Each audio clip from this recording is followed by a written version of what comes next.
Ecoleyes, derechos y obligaciones ambientales, con Juan Ignacio Moreno. Dentro del derecho, y aunque suene raro, existen muchas leyes relacionadas con lo ambiental y con el cuidado del planeta. Y como no somos abogados, en muchos casos solemos desconocer esta información. Por eso, a partir de ahora, Juan Ignacio Moreno, nuestro especialista en derecho ambiental, nos va a ayudar a conocer nuestros derechos y nuestras obligaciones en materia ambiental. ¿Cómo andás, Juan? Todo bien, María Marta, ¿cómo estás vos? Muy bien, bueno, arrancando con este sábado y en este caso siguiendo, ¿no? Este recorrido que empezamos hace un par de sábados que tiene que ver con esta línea relacionada con las leyes y la cuestión ambiental, ¿no? Y saber dónde posicionarnos como ciudadanos, qué reclamar, qué derechos tenemos, qué obligaciones también tenemos. Exacto, habíamos visto los antecedentes de la reforma de la Constitución Nacional de 1994, es decir, el artículo 41 que nos brinda el derecho a un ambiente sano y equilibrado, y en la columna de hoy veremos cuáles fueron las conferencias internacionales sobre ambiente y las legislaciones que siguieron a continuación de la reforma de la Constitución de 1994. Bueno, si vemos esos antecedentes, hubo bastantes, ¿no? Como una previa para lo que hoy estamos viviendo, ¿no? De alguna manera, todo lo que tiene que ver con reuniones internacionales, acuerdos internacionales. Exacto, sí. Sí, y esto también nos permite analizar este hecho de en un año y medio se sucedieran tantos proyectos normativos vinculados al ambiente, como la Ley Yolanda, la Ley de Educación Ambiental. Tienen un motivo de años de lucha y de debates y discusiones donde el ambiente comenzó a tomar agenda en las políticas públicas.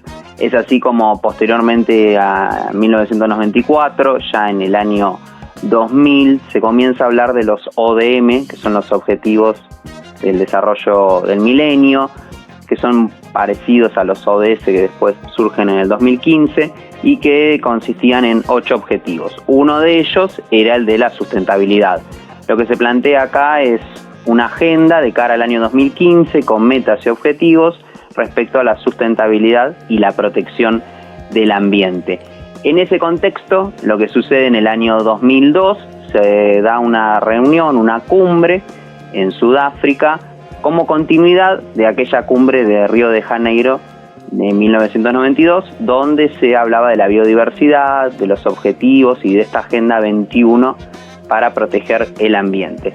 ¿Qué sucedía acá en Argentina? Bueno, en ese contexto, en el año 2002, tras una crisis económica y aún con esa coyuntura, lo que se legisló fue una de las normativas más importantes a nivel nacional, que es la Ley General del Ambiente, que es la número 25.675. ¿Qué nos comenta esta ley? Que es oportuno destacar. Nos trae los principios ambientales. Entre ellos tenemos el principio preventivo, que es aquel que nos brinda una protección sobre el ambiente antes de que alguna actividad lo afecte. Y otro principio que es innovador es el precautorio, que ante el caso de dudas sobre alguna actividad que pudiera afectar al ambiente, se está priorizando el mismo, es decir, se lo protege. Aunque no se sepa si científicamente la actividad es riesgosa en sí misma y no se pudiera comprobar, pero a priori se deduce el impacto negativo sobre el ambiente, se está por su protección. Y eso, Juan, cualquier ciudadano del país está en condiciones de poder ejercerlo. Quiero decir, si yo en algún momento estoy en alguna situación donde tengo dudas sobre la protección que se le está dando al ambiente en donde yo me estoy desarrollando, por decirlo, puedo iniciar una demanda o puedo iniciar acciones como para que eso se investigue. Sí, hay vías judiciales. Podemos tener una vía que es la del acceso a la información pública, que esto que ha visibilizado el Acuerdo de Escazú recientemente, por el cual el poder público, el Estado, el Poder Ejecutivo tiene la obligación de brindar información cuando cualquier particular hace una consulta sobre una temática ambiental. Sea, por ejemplo, estamos hablando del impacto que pueda tener una autopista, el impacto que pueda tener algún tipo de agricultura en la sociedad y en la vida de la gente, puede realizar un pedido de información pública. También, sí, se puede realizar lo que son un acompañamiento con la Defensoría del Pueblo, que eso es gratuito. También puede haber un asesoramiento jurídico de algún estudio, pero hay distintas alternativas como para pedir información pública y conocer qué está sucediendo. Después sí tenemos la vía que ya es más litigiosa y de confrontación, que es a través judicialmente, con iniciar una demanda o también presentar un amparo y buscar una vía más expeditiva y rápida para poder solucionar una controversia y un conflicto que implique un impacto ambiental que sea irreversible si se llevara adelante. Ahora, qué interesante esto que nos está diciendo, que nosotros contamos con esta ley como ciudadanos, que hace unos cuantos años, ¿no? Casi 20 años que está establecida esta ley, y cómo recién ahora, ¿no? Empezamos a notar, o hace un par de años, pero los mínimos, hablo de 5 años, 6 años, empiezan los ciudadanos a tener conocimiento de esto y empiezan a accionar. Como vos decías, el caso de Pergamino me viene a la cabeza, ¿no? Donde los vecinos se ponen en tratativas porque se dan cuenta de que algo estaba pasando con lo que tiene que ver con agrotóxicos, ¿no? En la zona. También en otras ciudades se replica lo mismo, pero es una ley que si uno no la conoce por ahí no te da la iniciativa de hacerlo, ¿no? Es necesario conocer también este tipo de leyes para saber que tenemos la posibilidad de ir hacia esos lugares. Sí, es fundamental conocerla y visibilizarla. Si nos ponemos a pensar, esta ley viene a instrumentar el artículo 41 de la Constitución Nacional. Y estamos hablando que eso fue en el año 94 y acá pasaron 8 años hasta que se dictara la ley.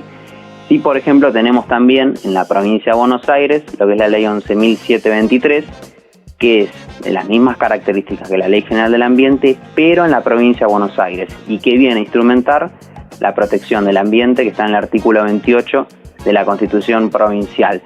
¿Qué dice, por ejemplo, esta normativa? Habla un poco de la declaración de impacto ambiental, es un poco más amplia sobre distintos bienes naturales. Lo que tiene la Ley General del Ambiente es que es una ley marco, una ley referencial, y que establece principios mínimos. Esta idea de principios mínimos que se viene hablando en distintas áreas, es decir, es establecer un piso de derechos sobre los cuales no puede vulnerarse. Entonces, las legislaciones provinciales tienen que complementar esta ley, no pueden retroceder, y eso va vinculado al principio de progresividad que tiene el ambiente. No se puede estar retrocediendo y afectando al ambiente, sino que cada medida debe ser cada vez más protectoria sobre la biodiversidad y los distintos bienes naturales. Claro, y cómo a medida que pasan los años, cómo también van cambiando los vocablos, ¿no? Pensaba, arrancamos en algún momento cuando era medio ambiente, ahora ya hablamos de ambiente, hablamos de sostenibilidad, ¿no? De sustentabilidad, de esta idea de empezar a introducir estos vocablos y que se entienda de qué se está hablando y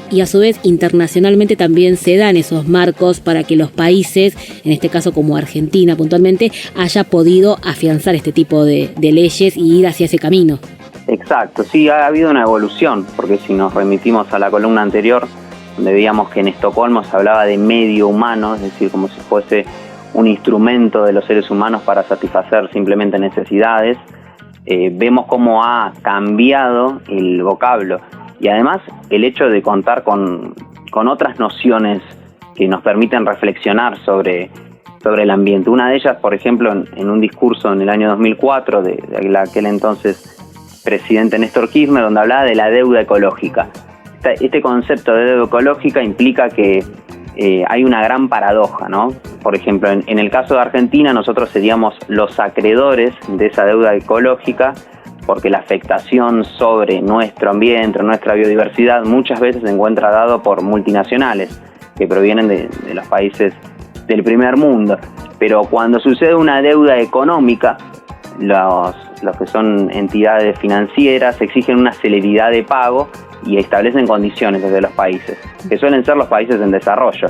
Entonces, cuando suceden ese tipo de deudas económicas, se le exige a países por ahí como la Argentina una celeridad de pago. Pero cuando hay una deuda ecológica donde se nos afecta el ambiente, no hay una celeridad de pago en el deudor, que son las multinacionales. Es decir, no vienen a recomponer el ambiente que dañaron, sino que no interesaría y no quieren visibilizar ese impacto que se genera en el ambiente, que repercute en los recursos de nuestro país y en la economía y en la vida social de la Argentina. Sí, Juan, la verdad que esto nos abre la puerta, lo que recién acabas de contar, como para más la actualidad, ¿no? Para hablar de situaciones puntuales. Bueno, en las últimas reuniones internacionales donde el presidente se exponía también esta cuestión de la deuda ecológica y del cambio de deuda por la cuestión ecológica, me parece muy interesante, pero nos quedaría pendiente ya para la próxima semana, si te parece, poder empezar a hablar un poco de estas cuestiones que son muy interesantes para tratar y que además está bueno darlas a conocer, ¿no? Saber de qué hablamos cuando hablamos de leyes ambientales o de leyes ecológicas, entre comillas. Me parece excelente, María Marta. Ser lo más claro posible con esta gran cantidad y batallón que tenemos de normativas, así cualquier persona, sea del derecho o por fuera del derecho, conozca qué dicen nuestras normativas en protección del ambiente. Bueno, Juan, muchísimas gracias. Gracias a vos, María Marta.